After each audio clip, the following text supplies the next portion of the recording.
விக்கிரவாண்டியில் விழுப்புரம் தொகுதி பாமக வேட்பாளர் முரளி சங்கரை ஆதரித்து பாமக தலைவர் அன்புமணி ராமதாஸ் பிரச்சாரம் மேற்கொண்டு வருகிறார். அதனை பார்க்கலாம். கடந்த 2 வாரங்களாக தமிழ்நாடு முழுவதும் சென்று மக்களை சந்தித்து மிகப்பெரிய ஒரு அலை நமக்கு சாதகமாக வீசிக்கொண்டிருக்கிறது. இந்த அலை திமுக வேண்டாம், அண்ணா திமுக வேண்டாம், தேசிய ஜனநாயக கூட்டணி தான் வேண்டும், அதிலும் விழுப்புரம் தொகுதியிலே மாம்பழம் சின்னம் தான் எங்களுக்கு வேண்டும் என மக்கள் முடிவு செய்து விட்டார்கள். அதை உறுதிப்படுத்துகின்ற வகையில்தான் இங்கே ஆயிரக்கணக்கான மக்கள் இங்கே கூடியிருக்கிறீர்கள், குறிப்பாக இளைஞர்கள். இதே நிலைத்தான் தமிழ்நாடு முழுவதும் எங்கே சென்றாலும் அனைத்து இளைஞர்களும் அதை கட்சியோ ஜாதி மதம் என எதுவும் பார்க்கறது கிடையாது. எங்களுக்கு ஒரு மாற்றம் வேண்டும். 57 ஆண்டு காலம் தமிழ்நாட்டை ஆட்சி செய்கின்ற திமுக வேண்டாம், அண்ணா திமுக வேண்டாம், எங்களுக்கு ஒரு மாற்றம் வேண்டும் என்ற எண்ணத்திலேதான் தமிழ்நாட்டில் உள்ள அனைத்து இளைஞர்களும் இருக்கின்றார்கள். தமிழ்நாட்டில் உள்ள பெண்கள் இன்னும் ஒரு படி அதிகமாக கோபம். பெண்களுக்கெல்லாம் என்ன கோபம் தெரியுமா? பெண்களுக்கெல்லாம், தாய்மார்களுக்கெல்லாம் இந்த 2 கட்சியும் எங்க தாத்தாவை மது பழக்கத்துக்கு அடிமையாக்குனாங்க, எங்க அப்பாவை மது பழக்கத்துக்கு அடிமையாக்குனாங்க, எங்க வீட்டுக்காரனையும் மது பழக்கத்துக்கு அடிமையாக்கிட்டாங்க, என் பிள்ளையும் மது பழக்கத்துக்கு அடிமையாகிட்டானுங்க, இப்ப என் பேர பிள்ளைங்களையும் மது பழக்கத்துக்கு அடிமையாகிட்டு இருக்காங்க. 2 கட்சியும் வேண்டாம். அந்த முடிவோடு தமிழ்நாட்டில் அனைத்து பெண்களும் முடிவெடுத்துட்டாங்க. இப்ப அதை விட ஒரு மிக முக்கியமான பிரச்சனை நடந்திருக்கு தமிழ்நாட்டில். போதைப் பொருட்கள் என்ன தெரியுமா? இந்த கஞ்சா, மது, அபின், ஹெராயின், காக்கேன், எல்எஸ்டி, ஆம்பெட்டமைன், அது மாத்திரை வடிவத்தில் வருது, பவுடர் வடிவத்தில் வருது, எண்ணெய் வடிவத்தில் வருது. இப்படி எல்லாம் அதை பயன்படுத்தி இன்னைக்கு கோடிக்கணக்கான இளைஞர்களுடைய வாழ்க்கையை நாசப்படுத்திக் கொண்டிருக்கிறது இந்த திமுக அரசு. இதுக்கெல்லாம் ஒரு முடிவு இந்த தேர்தலில் 2 கட்சிகளும் வேண்டாம். ஆளும் கட்சி வேண்டாம், ஆண்ட கட்சி வேண்டாம். இங்கே இருக்கின்ற தம்பி முரளி சங்கர் நல்ல படித்தவர், நேர்மையானவர், உழைக்கின்றவர், ஒரு இளைஞருக்கு வாய்ப்பு தாருங்கள். இங்க முரளி சங்கரால் எந்த பிரச்சனையும் வராது இந்த மாவட்டத்தில். புரியுதா? சொல்றது புரியுதா? அவர் எந்த பிரச்சனையும் போறது இல்லை. அவருடைய நோக்கமே வளர்ச்சி தான். கடந்த நாடாளுமன்ற தேர்தலில் நீங்கள் எல்லாம் ஒரு தவறு செய்தீர்கள். நான் கொஞ்சம் அப்பப்போ தண்ணி குடிச்சிருக்கேன். தொண்டை எனக்கு சுத்தமா 3 நாளா தொண்டை போய்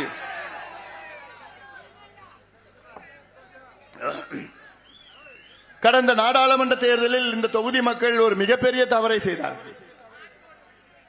ஒரு வேட்பாளரை தேர்வு செய்தார்கள், ரவிக்குமார். அவர் விடுதலை சிறுத்தை கட்சி சார்ந்த அவர். யாராவது பாத்தீங்களா? அவர் ஏதாவது ஒன்று செஞ்சிருக்காரு அந்த பகுதிக்கு, இந்த மக்களுக்கு, இந்த மண்ணுக்கும் அதுக்கும் சம்பந்தமே இல்லை அவருக்கு. ஆனால் 5 ஆண்டுகளுக்கு முன்பு இருந்த விழுப்புரம் இன்னைக்கு அதே நிலையில் தான் இருக்கிறது. ஏதா ஒரு சின்ன துரும்பு, ஒரு முன்னேற்றம்.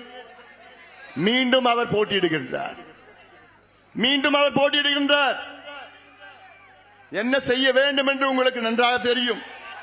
ஒருவர் இந்த தொகுதிக்கு வராமலே, இந்த தொகுதி மக்களுக்கு எந்த நன்மையும் செய்யாமல் மீண்டும் போட்டியிடுகின்றார் என்றால் அவருக்கு உறுதியாக டெபாசிட் இழக்கப்படுவார். முரளி சங்கர் இங்கே குறைந்தது 2 லட்சம் வாக்குகள் வித்தியாசத்திலே வெற்றி பெற்றாக வேண்டும். இது காலத்தின் கட்டாயம். இது சமூக நீதி மண். இது தியாகிகள் 37 ஆண்டுகளுக்கு முன்பு தியாகிகள் உயிர் நீத்த மண், ரத்தம் சிந்திய மண். இந்த மண் புனித மண். இந்த மண். சமூக நீதி என்றால் என்ன? அதற்கு மறுபெயர் எங்களுடைய மருத்துவர் ஐயா அவர்கள் தான். வேறு யாருக்கும் சமூக நீதி பற்றி பேசுவதற்கு தகுதி கிடையாது. இந்த 2 கட்சிகளும் நம்மை ஏமாற்றி விட்டார்கள். நான் சொல்வது, பழி சொல்வது திமுகவும் சரி, அண்ணா திமுகவும் சரி, 2 கட்சிகளும் நம்மை ஏமாற்றி விட்டார்கள். நமக்கு இடஒதுக்கீடு தருகின்றேன் என்று சொல்லி எல்லாம் 2 கட்சியிலும் ஏமாற்றி விட்டார்கள். இப்பொழுது விழுப்புரத்திற்கு எடப்பாடி பழனிசாமி முன்னாள் முதலமைச்சர் வர இருக்கின்றார். 2 பேரையும் நான் சொல்றேன். இந்த சமுதாயம் மிக மிக மிக மிக பின்தங்கிய சமுதாயம். படிப்பறிவு இல்ல, வேலை வாய்ப்பு கிடையாது, முன்னேற்றம் கிடையாது, தொழிலும் கிடையாது. எல்லாம் விவசாயம் தான். வானபாந்த பூமி விவசாயம். அந்த விவசாயத்தில் கூலி தொழில். அப்படி இருக்கின்ற சமுதாயத்திற்கு கல்வி கிடைக்க, வேலை வாய்ப்பு கிடைக்க, அது நமக்கு எவ்வளவு காலமாக நாம் போராடி வருகின்றோம். மருத்துவர் ஐயா அவர்கள் தலைமையில் 44 ஆண்டு காலம் ஐயா அவர்கள் போராடி வருகிறார்கள். எதற்கு? இந்த பிள்ளைங்களுக்கு கொஞ்சம் வேலை கொடுப்பா, இந்த பிள்ளைங்களை கொஞ்சம் படிக்க வைங்கப்பா, படிச்சு வேலைக்கு போனா அமைதியா நல்ல வளர்ச்சி அடைவாங்க. அதுதான், வேற என்ன காரணம்? இது ஓட்டுக்காகவோ தேர்தலுக்காகவோ அரசியலுக்காகவோ செய்யல. இதெல்லாம் நீங்க முன்னுக்கு வர வேண்டும் என்ற நோக்கத்திலே தான், அதிலே தான் தொடங்கியது. இந்த மண்ணிலே தொடங்கிய நம்முடைய போராட்டங்கள். திமுக கேட்டா, இப்ப சமீபத்தில் தர்மபுரிக்கு விளையாட்டுத்துறை அமைச்சர், அவர் விளையாட்டு புள்ளையாவே இருக்கிறார். விளையாட்டுத்துறை அமைச்சர் விளையாட்டு பிள்ளையா இருக்கிறார். அதுக்கு மேல வளர மாட்டார். தர்மபுரியில் வந்து பேசிட்டு போறார். என்னுடைய தந்தை முதலமைச்சர் அவர்கள் உறுதியாக வன்னியர்களுக்கு இடஒதுக்கீடு கொடுக்க சட்ட போராட்டம் நடத்துறாராம். ஏயா, உனக்கும் சட்டத்துக்கு என்ன சம்பந்தம் இருக்கு? உனக்கு சட்ட போராட்டம், அது முதலமைச்சர் எதுக்கு சட்ட போராட்டம் நடத்தணும்? கையெழுத்து போடணும், அவ்வளவுதான். கையெழுத்து போற அதிகாரம் உங்களுக்கு இருக்கிறது. 2 ஆண்டுகளுக்கு முன்பு உச்ச நீதிமன்றம் ஒரு மிகப்பெரிய ஒரு தீர்ப்பு கொடுத்திருக்கின்றார்கள். அந்த தீர்ப்பில் தமிழ்நாட்டில் வன்னியர்களுக்கு உள்ஒதுக்கீடு கொடுக்க எந்த தடையும் கிடையாது. தரவுகளை சேகரித்து நீங்கள் அதை நியாயப்படுத்தி உள்ஒதுக்கீடு கொடுக்கலாம் என்று உச்ச நீதிமன்றம் தீர்ப்பு வழங்கியிருக்கிறது. அதன் பிறகு உனக்கு என்ன சட்ட போராட்டம்? அதுக்கு பிறகு என்ன சட்டம் போராட்டம்? நீ கொடுத்துட்டு போக வேண்டியதானே? தரவுகள் எங்க இருக்கு? தரவுகள் கம்ப்யூட்டர்ல இருக்கு. கம்ப்யூட்டர்ல டவுன்லோட் பண்ணது எவ்வளவு நேரம் ஆகும்? 1 மணி நேரம் ஆகும்டா சொல்றேன். அவனுக்கு கூட தெரியுது, முதலமைச்சருக்கு தெரியல. இல்ல விளையாட்டுத்துறை அமைச்சர் அந்த விளையாட்டு பிள்ளைக்கு தெரியலையே, தெரியல. 1 மணி நேரம் ஆகும். கம்ப்யூட்டர்ல தரவுகள் டேட்டா இருக்கு. அந்த டேட்டா டவுன்லோட் பண்றதுக்கு நான் முதலமைச்சரா இருந்தேன்னா 1 மணி நேரத்தில் நான் கையெழுத்து போடுவேன். நான்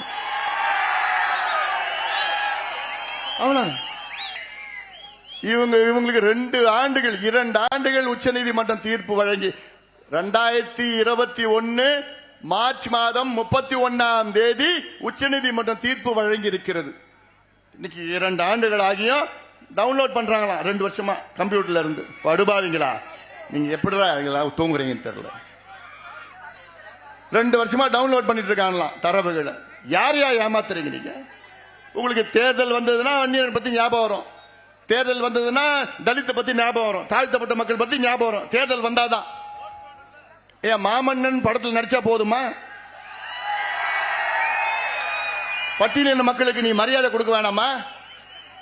தெரிஞ்சாதானே நீ மரியாதை கொடுப்ப. இது சினிமா இல்ல, இது எங்களுடைய வாழ்க்கையா. இதெல்லாம் இன்னைக்கு தாழ்த்தப்பட்ட சமுதாயத்திற்கு தமிழ்நாட்டிலே அதிகமாக செய்த கட்சி பாட்டாளி மக்கள் கட்சி எங்க ஐயா தானையா. இது எங்கேயாவது ஒரு மேடை போடு நான் வரேன், நானு பேச முடியுமா உங்களால? ஏன் இந்த தொகுதியில் நிக்கிற ரவிக்குமார் கட்சி, விடுதலை சிறுத்தை கட்சி, நான் கேட்கிறேன், ஸ்டாலின் அவர்கள் இந்த கட்சியை சார்ந்தவங்க எங்களுக்கு பொது தொகுதி ஒன்று வேணும்னு கேட்டாங்க. இல்ல இல்ல, உங்களுக்கு எல்லாம் நான் தலித்துக்கெல்லாம் நான் பொது தொகுதி கொடுக்க மாட்டேன், நான் ரிசர்வ் தொகுதி தான் நான் கொடுப்பேன்னு சொல்ற முதலமைச்சர் நீங்க வந்து பட்டியலின மக்களுக்கு நீ செஞ்சிட்டீங்களா? நீங்க என்ன செஞ்சீங்க? நீங்க எங்க கிட்ட பட்டியல கேளுங்க. எங்க கட்சிக்கு முதல் கிடைச்ச அமைச்சர் பதவி தலித் எழில்மலை தலித்து கொடுத்தையா.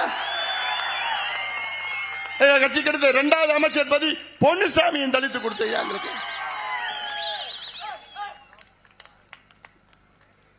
எங்க கட்சியின் பொதுச் செயலாளர் யாரு? எங்க கான்ஸ்டிடியூஷன்ல இருக்குதா?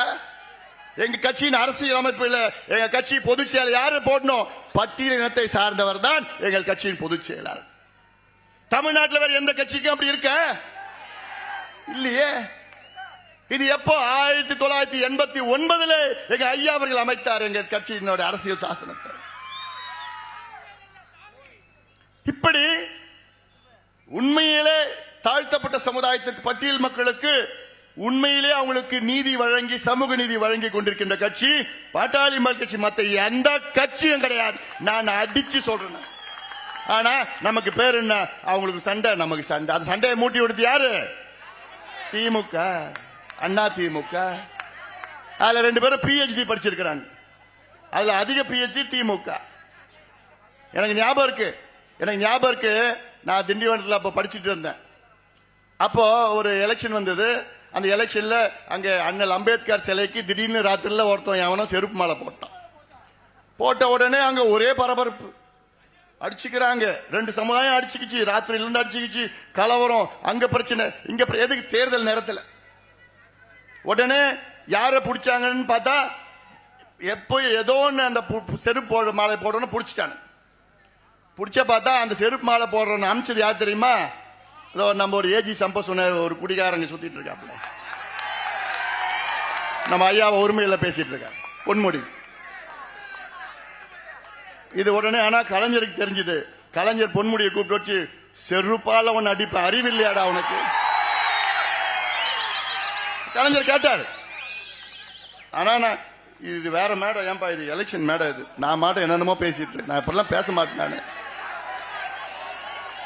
ஏன் எல்லாம் என் மண்ணு, இது என் மண்ணுல வந்து பேசினா எனக்கு வேற மாதிரி பேச தோணுது. எனக்கு நான் ஒரு 2 மணி நேரம் பேசுவேன். இது நடந்தது உள்ள எல்லா சமாச்சாரம் வெளியில கொண்டு வந்து வச்சுக்கோ நாரி போயிடும். மயிறு இழையில ஜெயிலுக்குள்ள போகாம தப்பிச்சிட்டார். ஏய் ஜெயராஜ், ஏன் என்ன பாக்குற? அப்படி இப்பெல்லாம் பேச மாட்டேன். பெயில தான் இருக்காரு. இன்னும் என்னைக்காவது பெயில் கேன்சல் உள்ள போயிடுவார். ஐயா பத்தி உரிமையில பேசுற அவனுக்கு என்ன ஆச்சு? அவனுக்கு ஏன் அமைச்சர் தானே நீல? 10 நாளுக்கு முன்பு சேலத்துல இந்தியா பிரதமர் நரேந்திர மோடி அவர்கள் நேரா வந்து மேடையில வந்து எங்க ஐயா கைய பிடிச்சி, எங்க ஐயாவை கட்டி பிடிச்சி, எங்க ஐயா ஷால் போட்டு இருக்காரு. பாரத பிரதமர் நரேந்திர மோடி மேடையில பேசுறாரு. தேசிய ஜனநாயக கூட்டணி இந்தியாவிலே மூத்த தலைவர் மருத்துவர் ஐயா என்று பேசுகிறார்கள். ஐயாவுடைய அனுபவம், அன்புமணி ராமதாசுடைய திறமை தமிழ்நாட்டுக்கு இந்தியாவுக்கு தேவை என்று பிரதமர் அவர்கள் பேசுகிறார்கள். நீ தேர்தல் பிரச்சார தள்ளாடிட்டு நீ ஐயா உரிமையில பேசிட்டு இருக்க. என்ன நடக்குது? எனக்கு தெரியாதம்மா என்ன பண்ணிட்டு இருக்கேன்னு சொல்லிட்டு நான் கேட்கிறேன் முதலமைச்சர் ஸ்டாலின் அவர்களே. அதாவது நாங்க எங்க 2016 தேர்தல் வாக்குறுதி கொடுத்தோம். 2016 மாற்ற முன்னேற்றம் அப்ப போட்டியிட்டோம். அப்ப வாக்குறுதி என்ன கொடுத்தோம்? தமிழ்நாட்டில் ஒரு முதலமைச்சர், 2 துணை முதலமைச்சர்கள். அந்த 2 துணை முதலமைச்சர், ஒரு முதலமைச்சர் தாழ்த்தப்பட்ட சமுதாயத்தை சார்ந்த ஒரு துணை முதலமைச்சர் நாங்கள் வாக்குறுதி கொடுத்தோம். உங்களால கொடுக்க முடியுமாயா? தமிழ்நாட்டில் எந்த கட்சியால கொடுக்க முடியுமாயா? நாங்க கொடுக்கிறோம். நான் கொடுக்கறது மட்டும் இல்ல, செஞ்சு காமிட்டு நாங்க முதல் அமைச்சர் யாரு கொடுத்துருக்கோம்? தலித் ஏழ்மையை கொடுத்திருக்கிறோம். திமுக பாரம்பரியம் சொல்லிட்டு இருக்கிறிய. எப்பயா நீ மத்தியில் அமைச்சர் நீ தலித்துக்கு கொடுத்த? நீ திமுக கேட்கிறேன். நீங்க தலித்துக்கு மத்தியில் அமைச்சர் எப்ப கொடுத்தீங்க? நாங்க கொடுத்த பிறகுதான் நீங்க கொடுக்குறீங்க. உங்க கட்சி தொடங்கி எப்ப, எவ்வளவு நாள் ஆகுது? 1949 தொடங்கின கட்சி. 1999 தான் நீங்க முதல் தலித் சமுதாயத்துக்கு மத்திய அமைச்சரவை பதவி நீங்க கொடுக்குறீங்க. நாங்க 1 வருஷம் முன்னாடியே கொடுத்துட்டோம். அப்ப என்னமோ பாட்டாளி மச்சினா இவங்க சண்டை போடுவாங்க, அடிச்சுப்பாங்க, இப்படி பண்ணுவாங்கன்னா என்னையா? எவ்வளவு செஞ்சிருக்கிறோம் நாங்க, எவ்வளவு செஞ்சிருக்கிறோம் நம்ம. இது சரியான நேரம், இது சரியான நேரம். இந்த தேர்தல் சிந்தித்து பாருங்கள். உண்மையிலே உங்களுக்கு சமூக நீதி வேண்டும் என்றால், இன்னொன்னு கேட்கிறேன், திமுக கேட்கிறேன் நானு. இப்ப நீங்க 34 அமைச்சர்கள் திமுக இருக்கிறாங்க. இந்த 34 அமைச்சர்கள் ஒவ்வொரு அமைச்சருக்கும் புரோட்டோகால் வரும். புரோட்டோகால்ல முதல் இருப்பது முதல் அமைச்சர் புரோட்டோகால். 2வது புரோட்டோகால்னா துரைமுருகன். அப்படின்னா புரோட்டோகால் படி 34 அமைச்சர்கள். அந்த 34 அமைச்சர்கள் புரோட்டோகால் படி கடைசி 4 அமைச்சர்கள்ல 3 அமைச்சர்கள் யார் தெரியுமா? யாரு? பட்டியலினத்தை சார்ந்தவர்கள். செய்திகளை உடனுக்குடன் தெரிந்து கொள்ள உடனே சப்ஸ்கிரைப் பண்ணுங்க.